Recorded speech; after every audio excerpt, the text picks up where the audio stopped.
Welcome everyone back to the studio. I'm Eric C. Jackson. For today, unfortunately, I'm not going to be on camera because of some hardware software issues, but I'm working through that.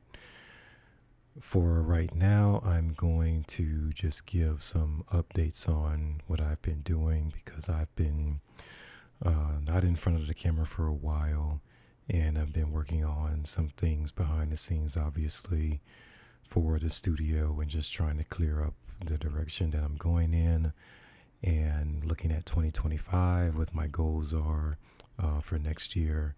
So it's just a lot of planning and implementing plans going on. So hopefully I will fix my camera issue. I'm not sure what's going on with it. I did update my um, Mac Mini. I updated the operating system to what Apple just released a few weeks ago, and I've been having some issues with the older versions of software that I've had for my camera. So I'm not sure if I have to update the software, or if I can update it, or if there's like issues with it syncing. I'm not entirely sure, but I'm gonna try to work through those this weekend and see what I would have to do to fix that.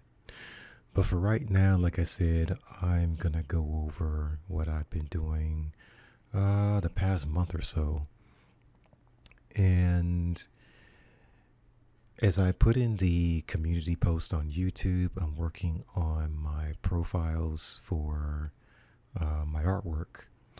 And what I'm doing is, because my reach is so small on my own, I'm partnering with other platforms, organizations, galleries, and just introducing my work to their audience. And hopefully, I will get more attention sent back to my website. So, yeah, the website, it's my official website's it's going pretty well as far as visitors that come in each day. Um, it's just very consistent right now. I just think that as far as SEO, I need to add a blog, and so I can keep it fresh within the search engines like Google and Bing. So I think that's the only thing I need to add with this. But as far as everything else, it's just adding more work little bit by little bit, but everything looks the way that I would like it to look. I did add a section for the smart TV wall art, where there's just a presentation here of what you can see on YouTube from the YouTube channel. So this is just a short presentation. I uploaded a promo video here, and as you can see, the art changes. I guess every 10 minutes or so, about every 10 minutes, the art will change. And so you can go to the YouTube channel, and it's under the Smart TV playlist. There's only two so far, but I really do want to add more because a lot of people have a TV obviously in their space, but when their TV's not really like on a show or something, they just want some art up there. And this is a really good option for you guys. And obviously, it's completely free. It's not a print, of course, but it just showcases some of my work in a different way. So there's two options so far, and of course, I want to add more. But other than that, and then the blog, like I mentioned before, I think that's pretty much it in the way of what I want to add. The other thing is, going back to the point of SEO, is I have my writing on Substack, which is not getting a lot of like web crawls at all. So what I'm going to do is I want to take my creative writing and create individual pages for the stories on this main website. so that when you come to, just say you want to read Recall, when you click on it, it's not going to take you to a different website. You're going to stay on my website, the main website, instead of going to the Substack page, so that I can kind of have all of the traffic funneled as much as possible in one on one site, um, and not have it spread out nearly as much. So yeah, that's my idea. I've been looking at the analytics on Substack, and I'm just not getting the traction there. But I am getting a lot of consistent traction on the main website. So I'm thinking that it would be better, like I said, when you click on here, instead of going to the Substack, you'll just go to the story page, on directly on the website, on the main site, and be able to read the story there. So I think overall that would be the better way to go. And of course, there's quite a few stories. I have to figure out the formatting for a page that's just going to be completely text for the most part. Um, but yeah, it shouldn't be too hard. It's just taking the time to do that. And then for the book, which is Prison of Despair, same thing. Instead of just having like a blurb here, actually create its own page and have its excerpts of the book included, so that people will know or have a better idea of what's actually in the book. Um, and then it's also gonna I'll also keep the links for the hardcover paperback in on Kindle. The thing that I do want to do with the Kindle version is have a promotion where I offer it for free through Amazon. And that also gets a lot of attention through promotions like that, because I've done that before with the individual poetry collection. So for this one, I think that would be really helpful to do. Besides that, let's see if I'm missing anything. I don't think I'm missing anything. But yeah, so there's that. So I branched off with Artboxy. I used to work with them. Well, it's the same staff basically. They've added some to the staff, but basically the same staff at Artboxy. Their name used to be Artbox Projects, but then they continue to grow. Since when I worked with them in 2016, 2017 mostly. And now they've grown to the point where they have this particular site, and they are partnering with other galleries, mostly in Europe, I believe. And so I went ahead and submitted my work, and then they accepted my application. Now there is a monthly fee. I believe it's £49. And the currency conversion is gonna depend on where you know what country you're in. But for me, it's £49.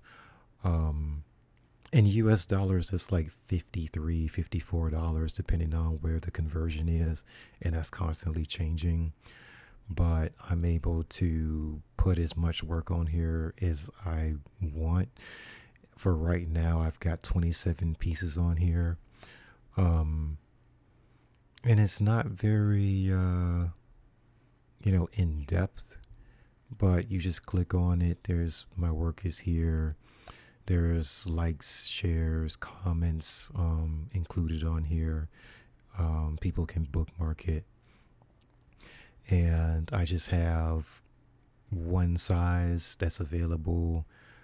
There's not a multiple range of products that's going to be available on here.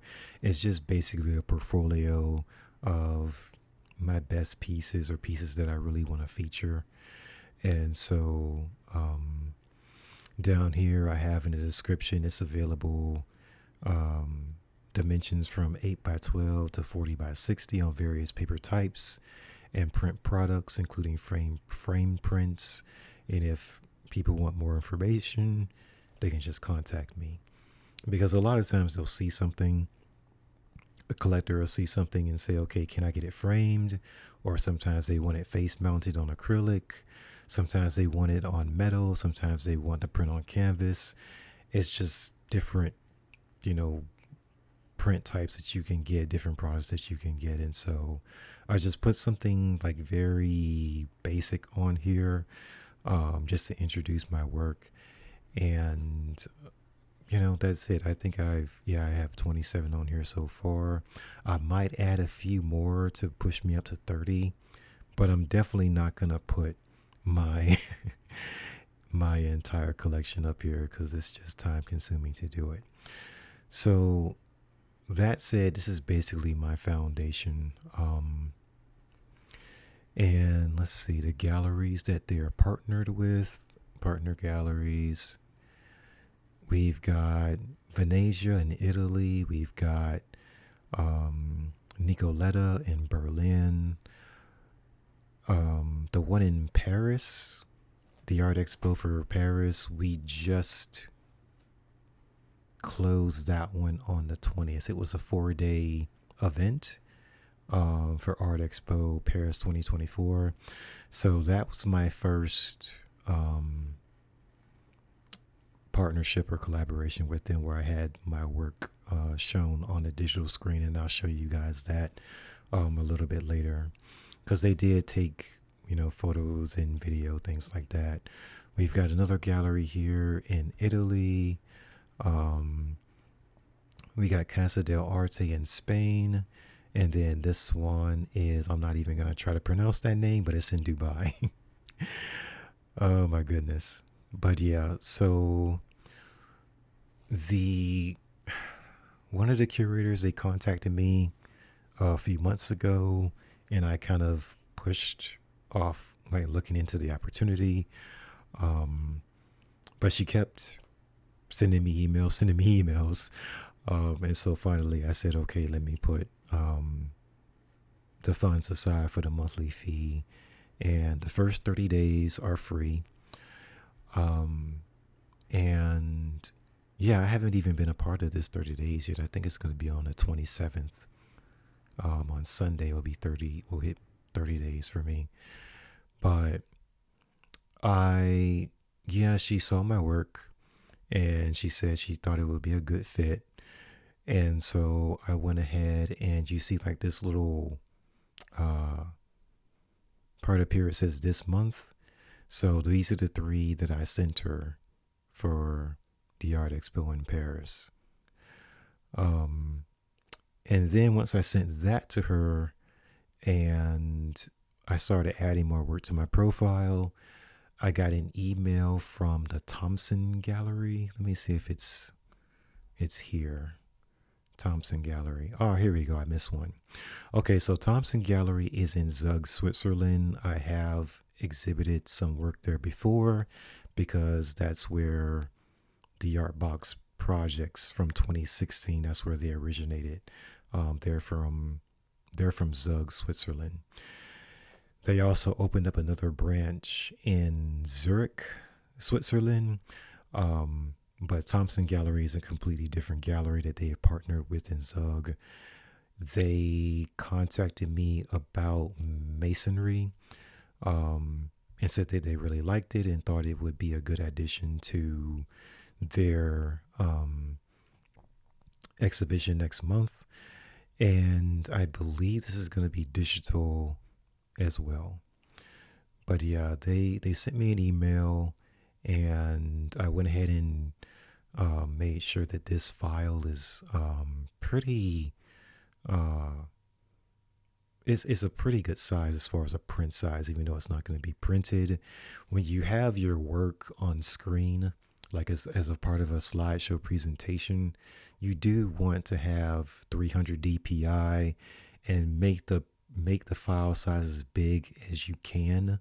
Now, the limit for file size on this particular site is 10 megabytes. So you can't go above 10 megabytes when you're uploading your work. So I would say go 300 DPI on the file and make it as big as possible, but keep it under the 10 megabyte file limit, of course. And that's what you're going to send to them, because if they're going to show this on the 4K screen and the file size is too small, or there's not enough dots per inch, then your work is going to look fuzzy on these 4K, ultra high definition monitors, right? So 300 DPI, make the file, the dimensions as big as you can, but never send them, like a file size larger than they want, because that's just annoying for them. And you don't want to annoy their curators. You don't want to annoy the staff. You don't want it to come across like you can't follow directions. So this particular website, you don't have that problem, because if you upload a file that's larger than 10 megabytes, it's not going to accept it anyway, right? So a lot of my files are like a 9.7, 9.8, megabytes. And they look fine. They sent me pictures of what the file looks like on their screens, and I mean, they look better than I expected, right? So this one's going to be at Thompson Gallery next month, November 1st through the 30th. They just do the whole month. And so hopefully I get more just attention. You get introduced to their network. And if your work does well enough, then they'll ask you to actually send them prints of the work. And then that would be a part of their permanent collection. Now, for the gallery that is in Switzerland, where Artboxy is based, they've already sent me an email about submitting some work that can be a part of their physical inventory as far as print, like my work on paper. I'm gonna look at what I want to send. Sometimes I get undecided, and then a part of me is thinking like I should make something new and see what I can come up with in a short period of time within the next couple of weeks, and see if I can come up with something like something really nice. So that's my thought process there. So Artboxy is going to be duplicated onto 2 more artist profiles. So this is Artwork Archive, which I've probably talked about before, but I canceled my membership with them probably coming into this year, 2024. I didn't stay with them very long, but I still use some of their free resources that they offer, as far as calls for submission, and they give you grants that are available. They just give you news about grants that are available. Artist residencies, they have all this information for free.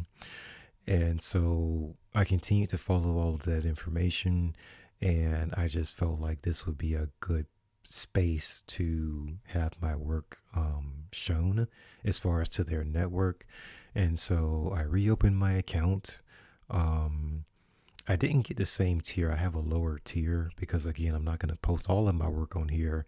I would say 25 to 30 pieces are going to be on here, because I don't want to spend too much time like micromanaging other sites or other profiles that my work is on.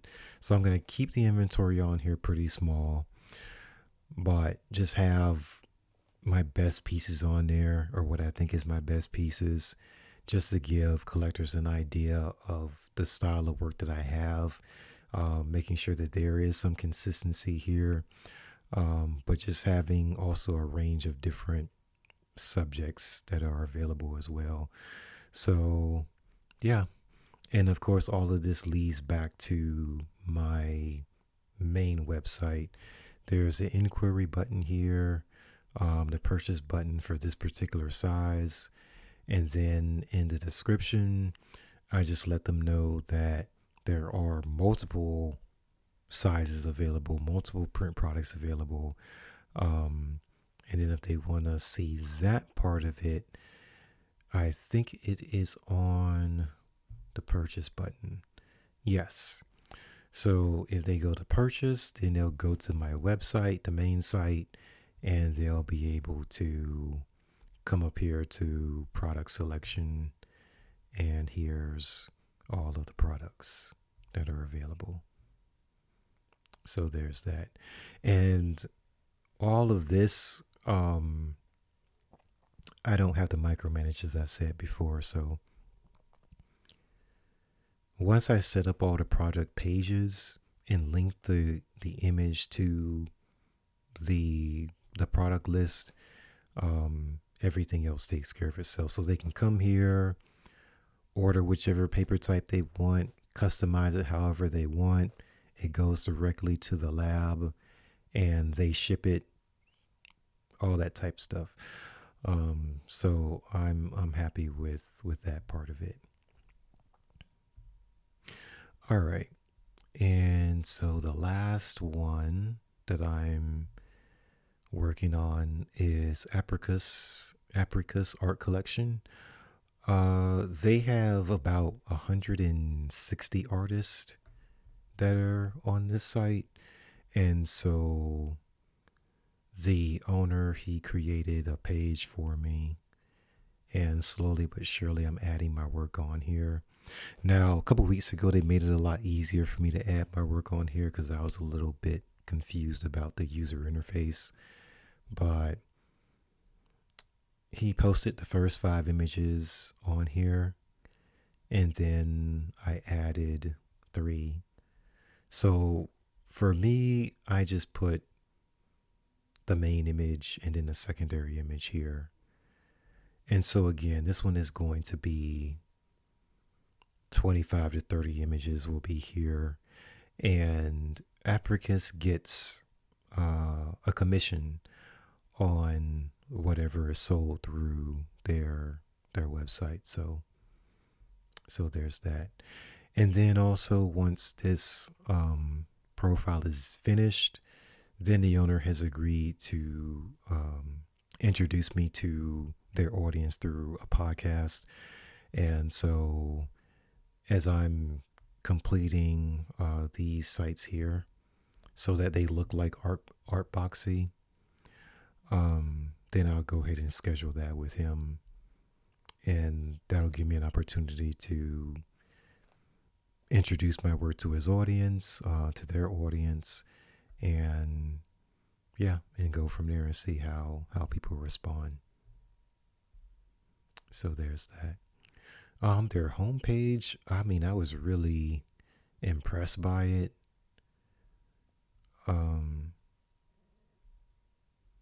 I was really impressed by it, and I think they changed some things because it just looks different from what I saw before. This is what I saw before. So anytime that because you're going to get people wanting to collaborate with you, as an artist. And whether it was a site like Westcover or this one, they'll get a commission. You have to agree on if it's too high of a commission. But you have to price your work accordingly. And just look at their main website, their social media, any reviews that you can find on them, how active their community is, all that type of stuff. Just investigate them, do all that, and make sure that you're not having your work sent out there to someone who's who's no good. So go through all your research and see what they're all about. Make sure that they're very active, they're legit, and go from there. Now, if there is a fee involved, then I feel like there's a limited amount of places where you can go or where you can partner with. But if it's commission based, again, just price your works accordingly, and there's really no limit to how many places you can partner with. unless they have like some people or places will have like a regional, um, they're exclusive regionally. Some places go by state or state or region. But yeah, just make sure you go through all the terms, um, and go from there. Make the best decision you possibly can. I mean, of course, I've gotten burned before, so I'm really picky nowadays, of which websites and whatnot I partner with. All right, so now we're gonna go over the coverage for Paris. So I just went into Canva. I made up a little promo, just to let people know what was going on. And this was the initial images that the gallery sent me. Um, I've never been to Paris. I can't afford to go to Paris, but I was happy that even digitally my work would be shown there. So there's one of the screens. So you have actual physical pieces and then you have the digital work here. So yeah. And then these are the three pieces that I sent over: conversion, emulate, and koi. Um, yeah. So there's that. And then I posted about it again, but the gallery sent me photos of my work on screen. So, of course, this is conversion, and this one's koi. And again, I sent them files that are 300 dpi. I think the size of the file was like a 12 by 18, or as close to that as I can get. But this screen is pretty big.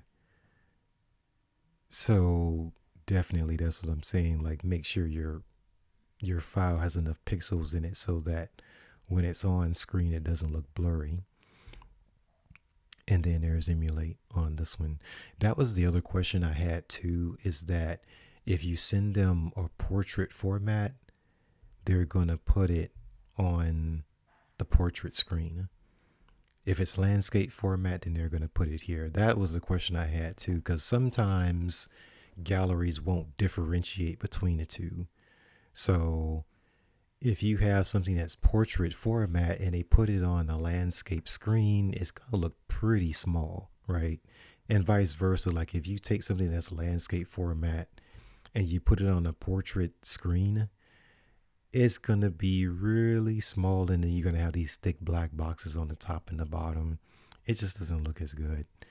So there's that. Yeah, so that's not bad.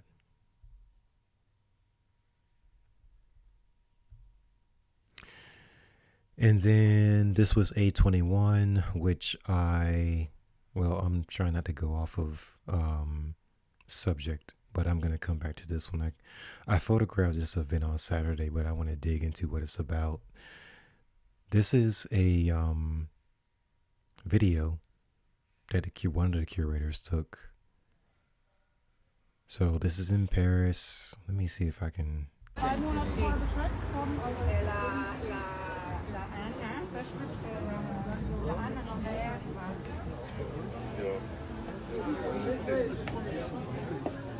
So what I don't know, because I'm not there, is the people's reaction. And as you can see, there's an artist there. She's next to the monitor, and people are just gathered around, and all of her work is on the screen. It's not physically there, but people like to look at it, and then there's a QR code at the bottom on the screen. And of course you can capture that on your phone, get the pricing, dimensions, and all of that. So it's really convenient. And during the pandemic, everyone was still in lockdown, businesses were trying to reopen, and so you really couldn't be in a room like this, everybody just squished in together, right? So the galleries themselves started using these monitors to have artists work on, right? Instead of having to go through the artist bringing the work to the gallery, etc. So they started using the monitors. Well, once businesses fully started reopening, the galleries decided, hey, this is a good idea because now you can have more artists show their work without sacrificing the gallery wall space, because quite a few galleries, even if they have a lot of wall space, you don't want to cram a whole bunch of artwork in there. So the digital screens allow them to have so much more work to be able to present without sacrificing gallery space, right? So basically, they have one portrait format display, they've got one landscape format display, and they can put literally hundreds of pieces of artwork on there if they want to, right? But yeah, people just stand there and they want to see the work. They want to go through everything and see it, and then if you have something that catches your eye, because there's another artist right there standing next to her work. And of course, the curators have control over what's on screen. So if an artist shows up physically at the show and they want to show their work, they can go into the database, put their work on screen, and be able to talk about it to the people who are the attendees, the people who show up. So it's really cool. It's really convenient. I'm happy that a lot of galleries around the world are kind of embracing this, because again, for the artists, it's cheaper now for us to have our work in venues like this, and we have more of an opportunity to have our work shown in venues like this, right? So I'm happy that the visitors, everyone seems to like it, and then there's a lot of people who have shown up. But yeah, I mean, ultimately, I would love to travel with my work, obviously. Travel with my work and talk to people internationally about what I do. So this is definitely going and building towards that goal, going in that direction. It's just creating that rapport, that relationship with the curators overseas, and looking at what people respond to, and what's successful. And it's crazy because right before the shutdown, I sold my first piece, or was it my second piece? I sold a piece in the UK. It was in Bristol, United Kingdom. So the response was really good, and that was a physical art piece. So I think that my work can do very well overseas. It's just getting it into the right venues in front of the right audience, and building my profile to the point where I can eventually have a solo exhibition, or afford to have a solo exhibition. I think that would be really helpful to have one of those overseas. So yeah, that's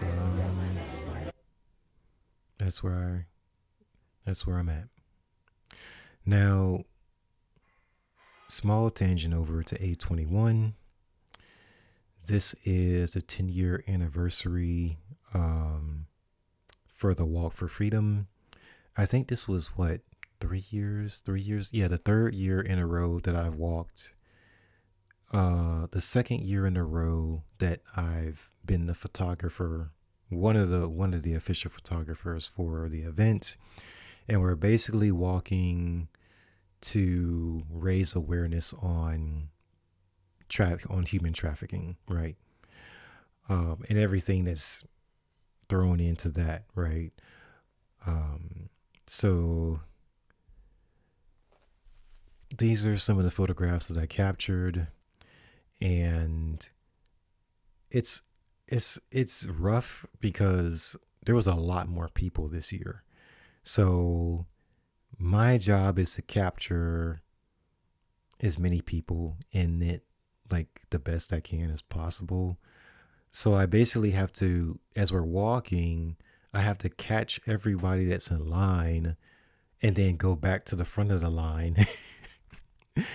And as we, walk into different parts of the city, I have to capture as much of that as possible. So basically, the last couple of years, it hasn't been a walk; it's been more of a jog to a run, for me.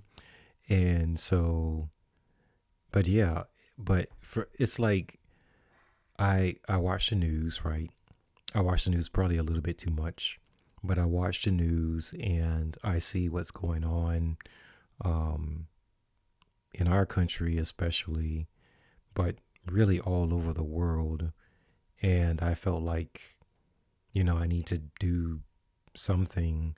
So with A21, I started with the monthly donations, and then that turned into, um, being, a part of the walk. So I I met with the host a couple years ago after the first walk.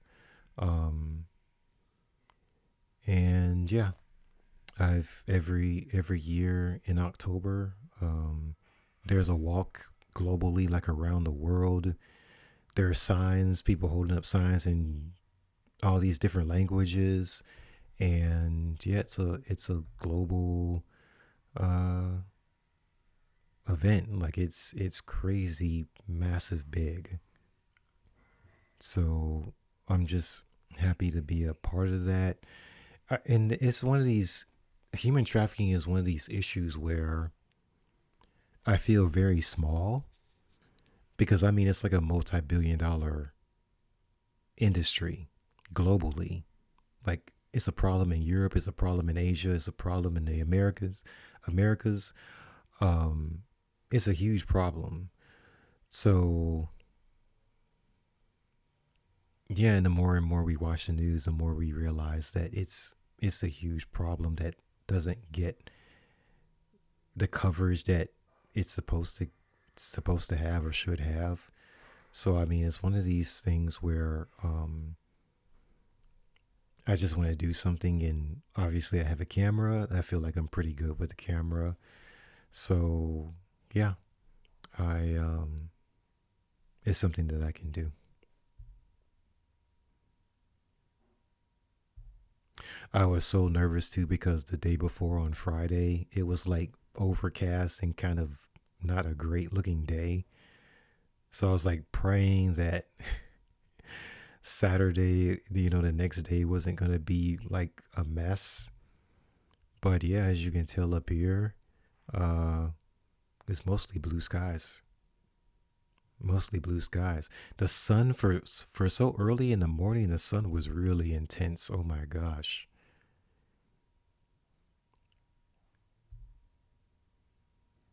But yeah, and then everybody buys the Walk for Freedom T-shirt. Like there's different versions of the T-shirt. Um, but yeah, the Walk for Freedom T-shirt. A lot of people wear that, or you just wear black. Um, you know, and we just walked. I mean, people every age, ethnicity, background, culture, just everybody shows up, and you find that common ground. And you stand for the same thing. So, it's great to see, and that's something that I want to capture when I'm photographing this event in particular. Is just how many people from different backgrounds just come together and all stand for the same thing. And the saddest part about it is that when we do a little introduction before we start walking, is that somebody that was rescued from the trafficking, from human trafficking, they actually give their, you know, testimony or their, how they got to where they are, or how they, were freed from that. They tell their story, and it's always really sad.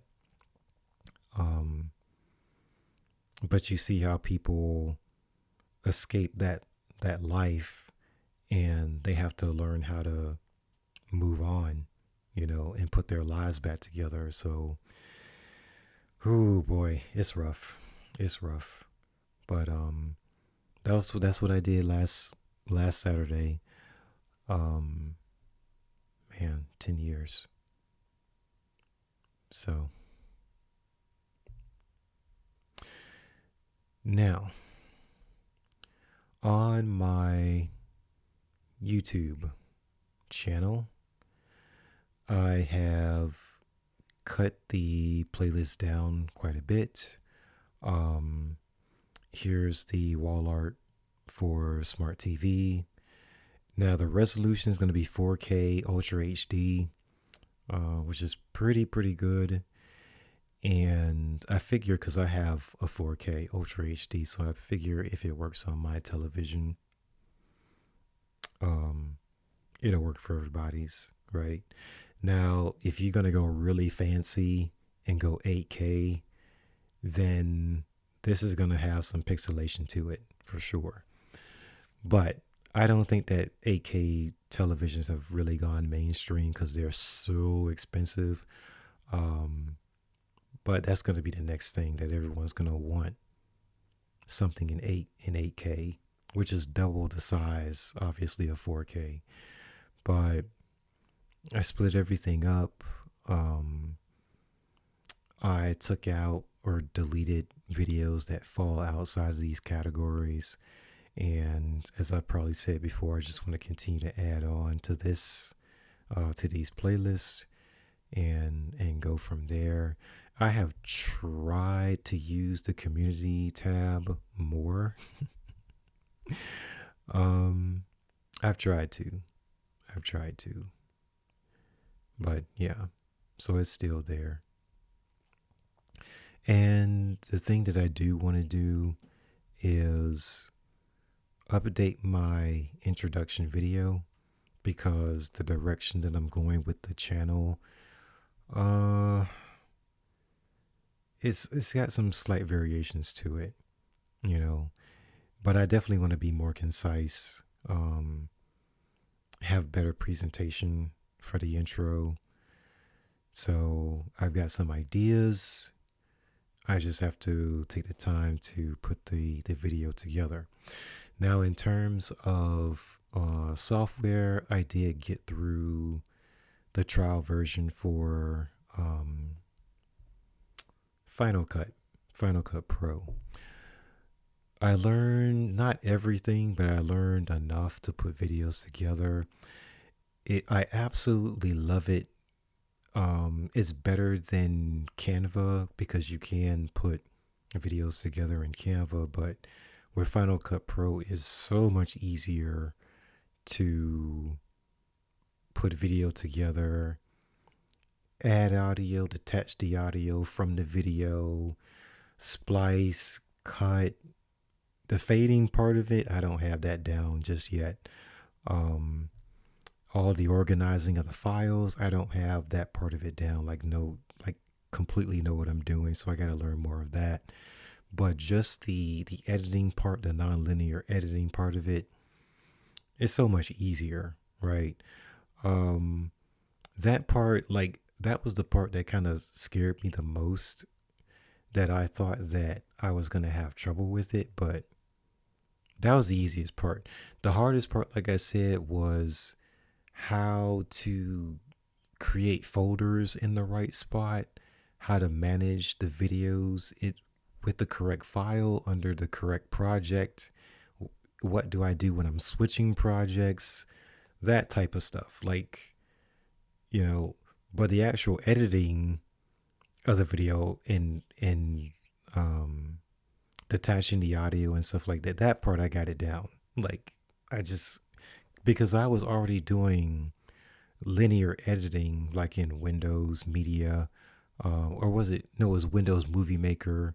So I was doing that for years, and I got used to the linear part of it. But the splicing and all that other stuff with the audio, that part of it I didn't understand yet. So, but yeah.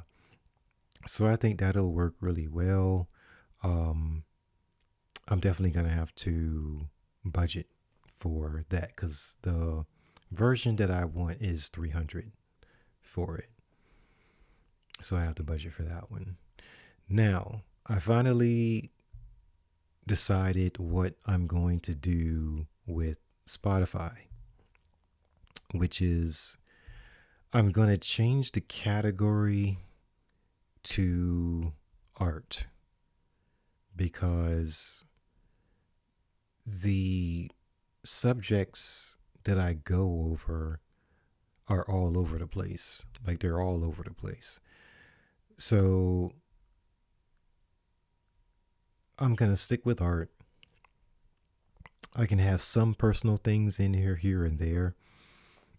But for the most part, I'm going to be talking about the fine art photography, the creative writing.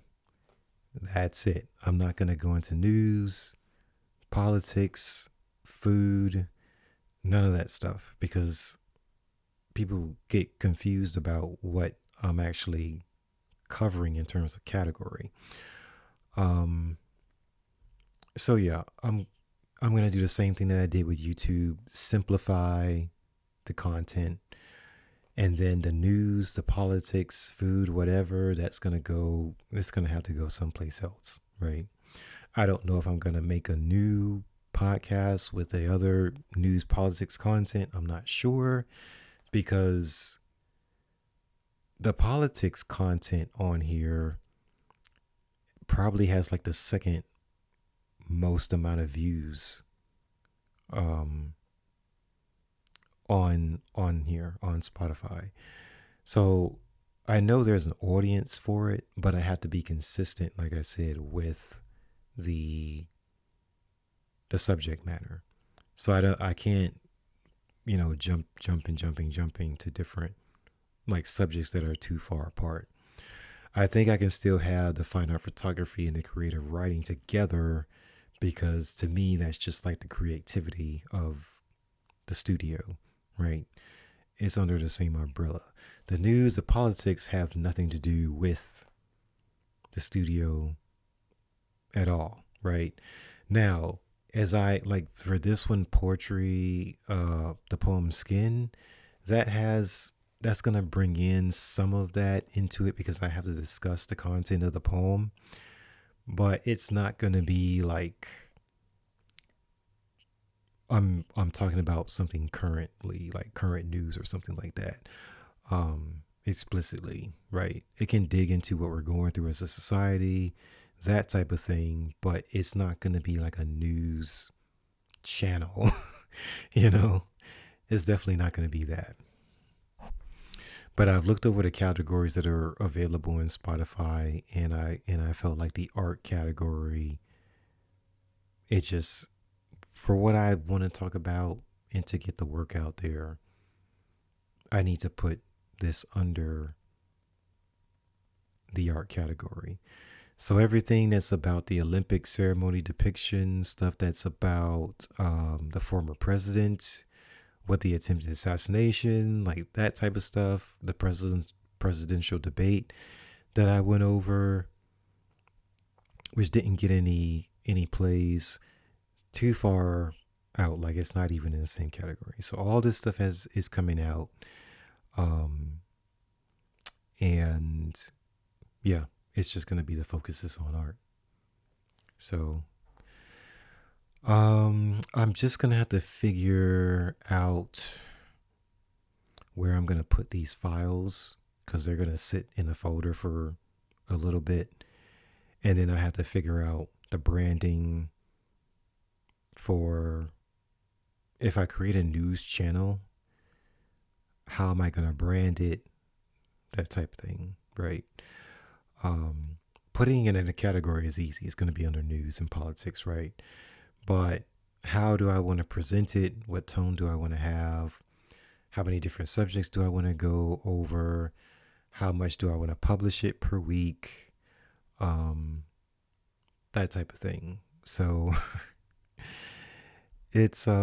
but there's not going to be a lot that are deleted from Spotify. I think most of this is sticking to the subject. But yeah, there's some stuff like this. I talked about the Super Bowl, which is completely um out of, away from the studio umbrella. Um this subject about the mRNA vaccine, I think with YouTube especially, got quite a bit of attention. So again, that has to be under news. And I think on Spotify as well, I think that there's people who want to hear more about this, but it can't be a part of the studio's podcast. Like that's just not gonna work. Um I thought I was gonna dive into film a lot more than I have, and I just have not to this point. Can I keep that under the umbrella of creative writing? I don't know. I'm on the fence about that. But on YouTube, this one did pretty well. Because I posted this one to YouTube as well. But I don't think I can fit film into it. I don't think I'm gonna do that.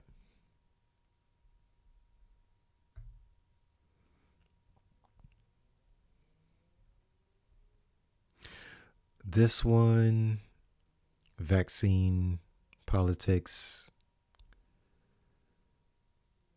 21 plays, and also on YouTube, it got quite a bit of attention.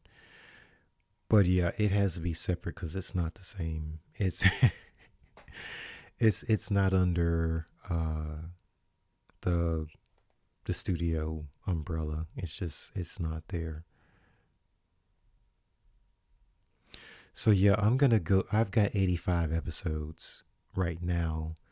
So again, I have to figure out what what's gonna get kicked out. Because whatever I keep here, I have to stay consistent with it. So yeah, I think the film's gonna be gone. The film reviews will be gone. Um, because I haven't done that consistently. And then obviously the news and politics part of it um, will be somewhere else. So there's that.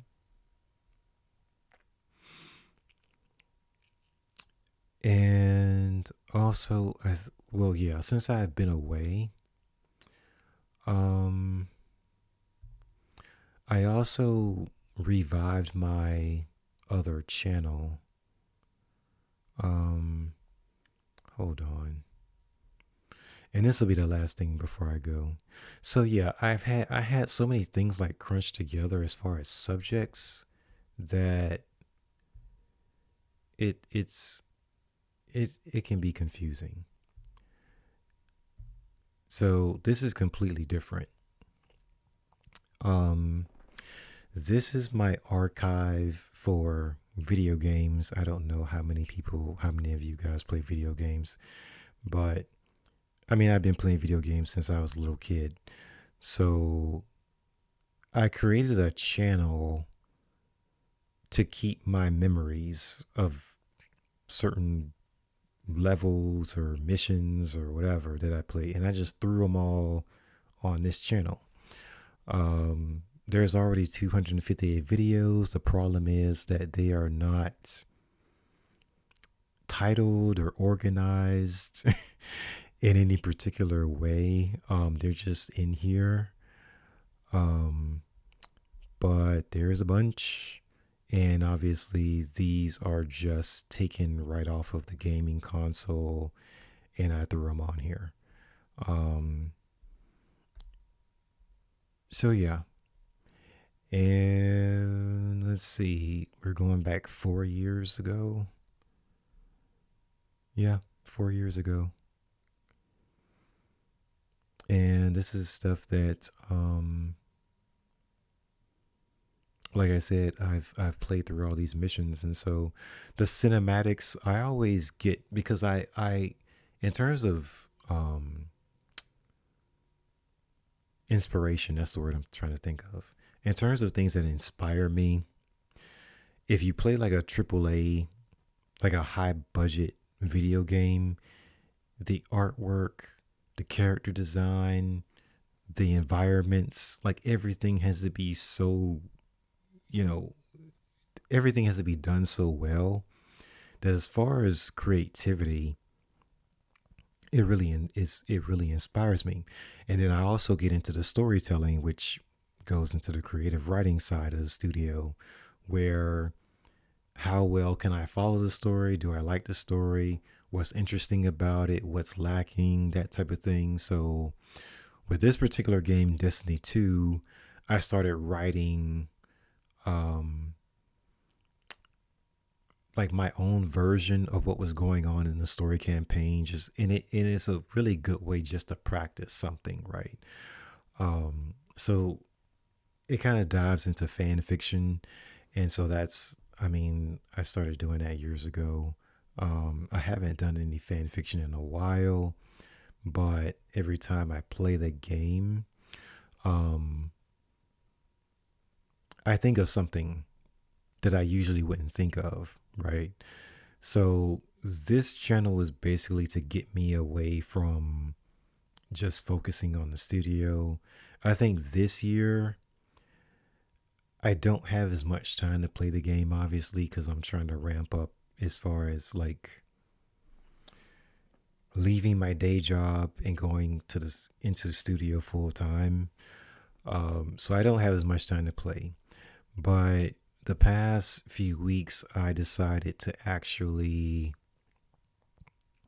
create videos that have a point to them and they're not just recording something that I'm doing.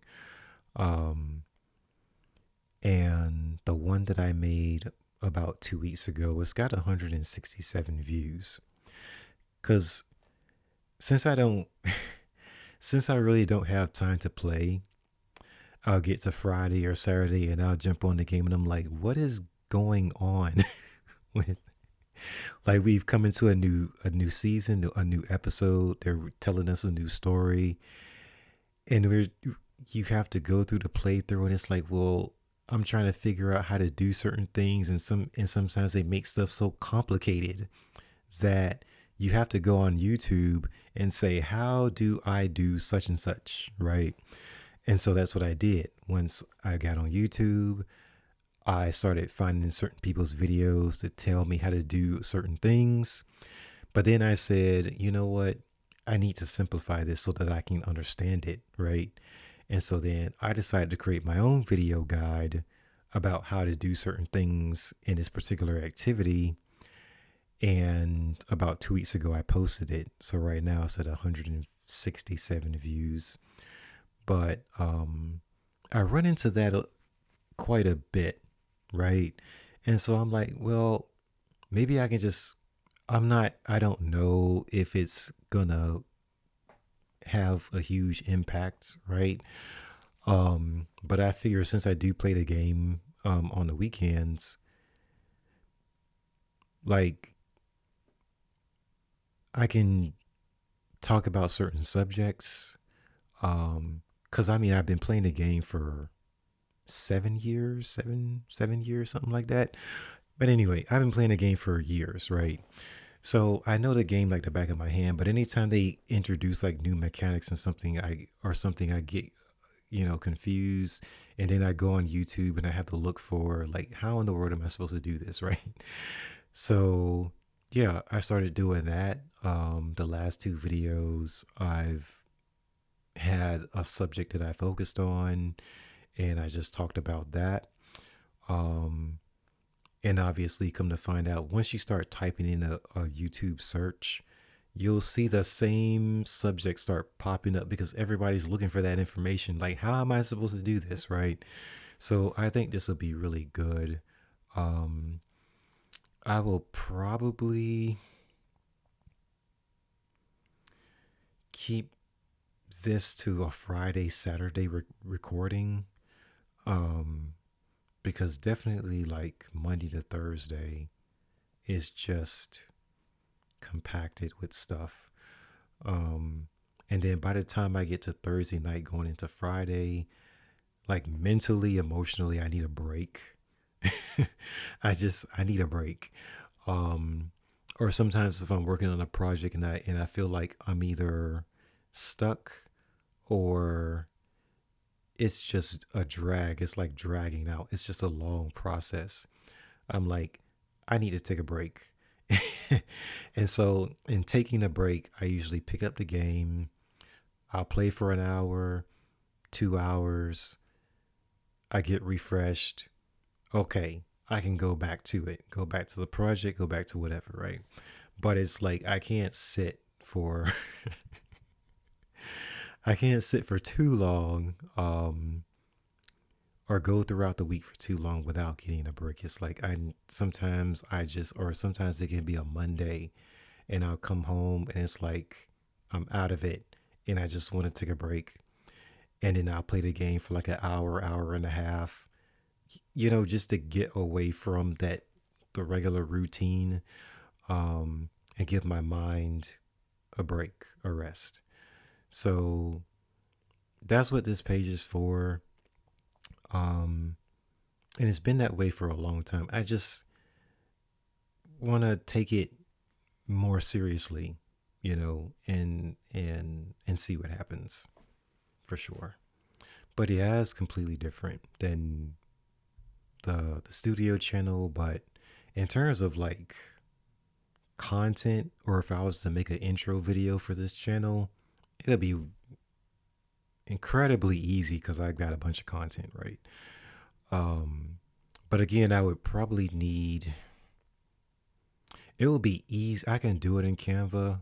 It will be easier to create the video in Final Cut Pro. So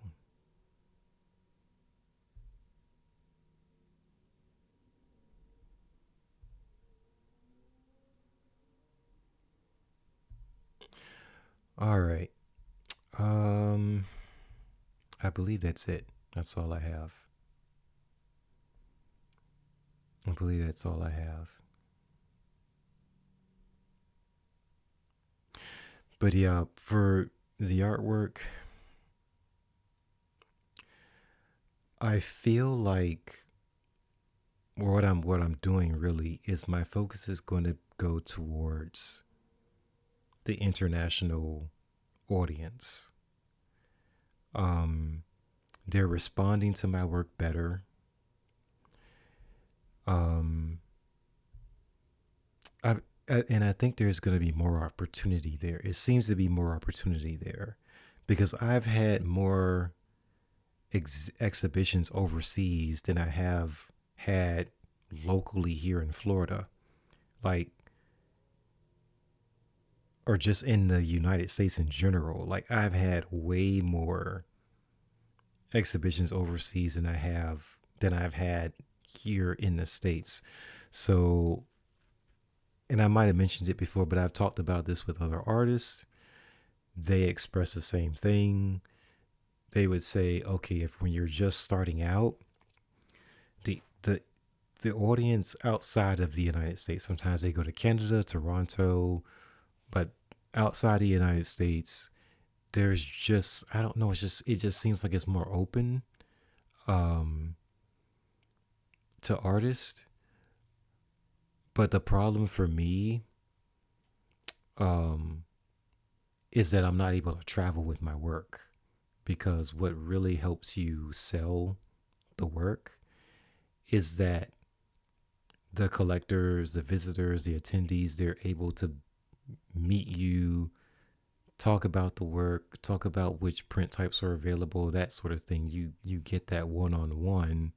And if I'm not able to travel overseas, then every time I have an exhibition, that hurts my chances of selling the work and getting a return on my investment of sending the work over there, right? So it's good, and then there's a little bit of a down side to it as well. But I feel like if I just start where I am right now, um, and just push the work out there as much as I can, overseas, then I can save up, to the point where I can have a solo exhibition, and then I can travel there and be there for that. So that's what I want to build up to, is a solo exhibition overseas. I've already gotten emails from one particular gallery. I believe they're in Italy, and they're saying, "Hey, the opportunities here. Um, you can submit your work by this particular date, and it's on a rolling basis throughout the year." So yeah, I think that I want to start in a group exhibition or continue with group exhibitions, because um, the Paris show, that was group exhibition for this one. Um, and next month at Thompson Gallery, that's going to be a group exhibition. So just get my work there and do that on a consistent basis. Um, and see what happens.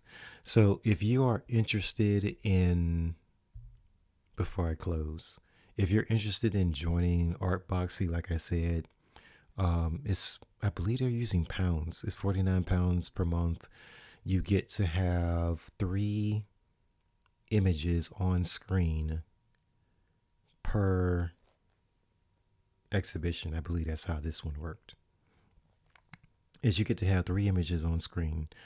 And if you get contacted by a partner gallery within their network, then you just work out with them what you're going to exhibit, whether it's going to be digital or in print. But yeah, just I really hope to, within the next year, become acquainted with and work with all of these galleries. Casa del Arte is gonna be their artist residence, and they sent me the email for this one too. But I'm not gonna be able to take off work for that long to take advantage of the artist residence. So I can apply, but like I said, even if I win the competition or the contest, or I get chosen as the person who's going to be in a residency, I would have to take quite a bit of time off of work, off of my day job, in order to go to Spain and travel. But again, that's in order for me to make the amount of funds that I need to make to work in the studio full time. That's what I'm going to end up having to do. So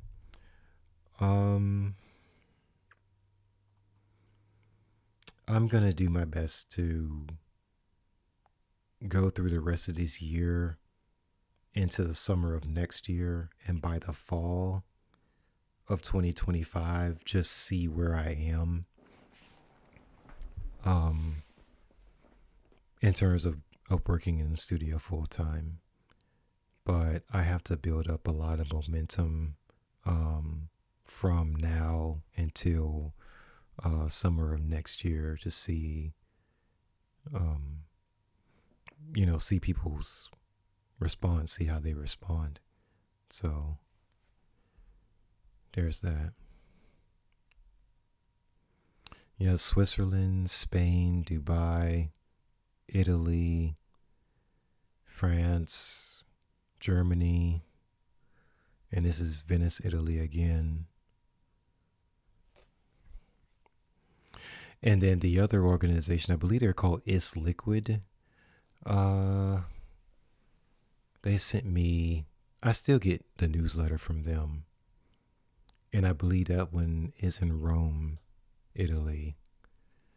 And I'm gonna try to look them up before I go. But I think that's the best, most efficient pathway for me is to focus more on the international galleries and publications. Let me see if I can pull this up.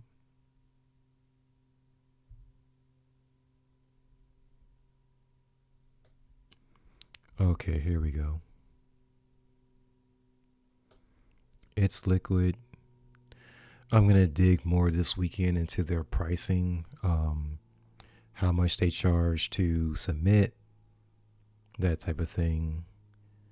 But this is for Canvas International Art Fair 2024. This is in Venice, November 8th through the 22nd. The deadline is actually today. And yeah, before midnight.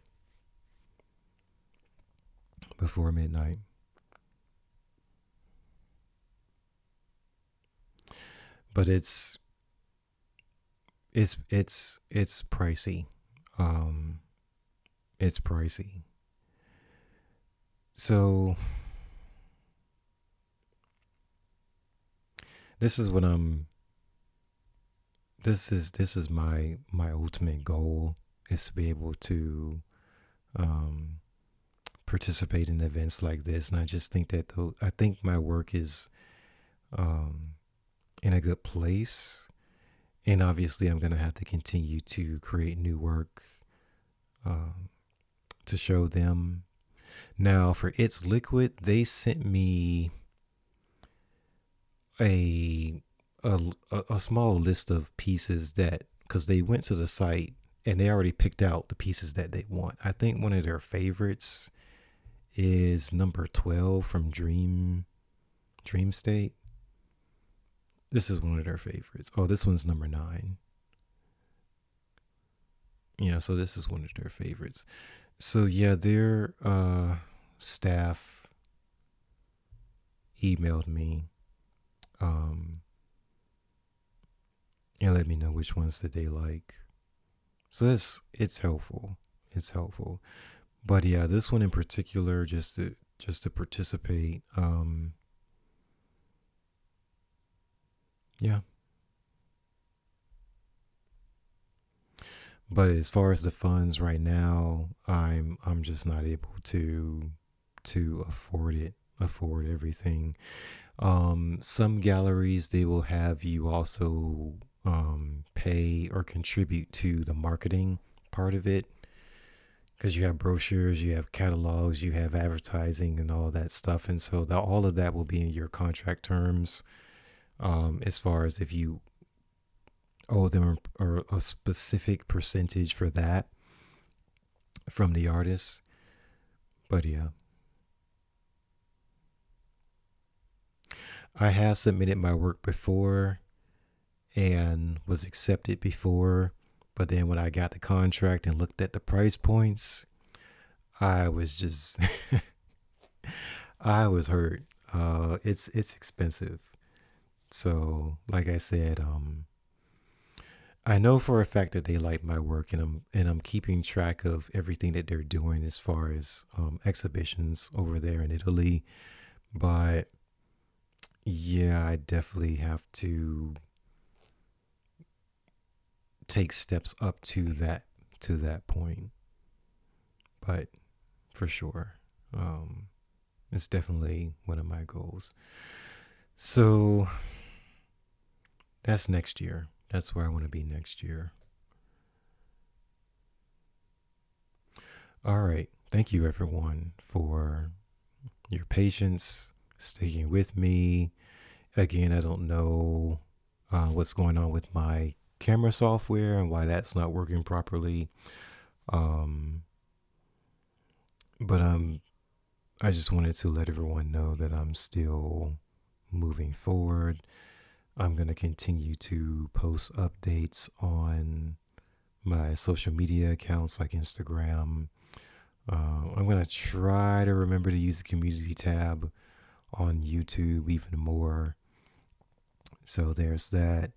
And I guess the final note would be I did get my sticker yesterday because I voted um, in the presidential election. They changed the voting sticker, they changed it a lot. They kind of went fancy for our particular county this year. So, but yeah, early voting, very important. Obviously, I'm not going to tell you who to vote for, but just vote because that's our voice. Um, there's a lot of amendments and legislation, and there's all kinds of stuff on the ballot this year. But just, you know, get through it. Do the best you can with as far as making the best choices, following your heart, um, whatever you stand for, that's how you vote. And we'll see how everything turns out. Was it, what, a week from Tuesday, November 5th? That's crazy. We only had 2 more months left in this year. So, again, thank you, everyone. And I hope to continue to, well, you guys will see the updates that'll start popping up on, or continue to show up on social media. So I'm really excited about November 1st. Hopefully I will have more than one piece on in the Thompson Gallery in Switzerland. But yeah, it'll be there for the entire month. And I will post, the date, the address, and they'll probably give me a promo piece so you'll see the work that I have there on screen, and that'll be great to share. But I did ask them to look through my entire website to see if there's any more pieces that they like and can have included with masonry next month. So until next time, everybody, take care. God bless.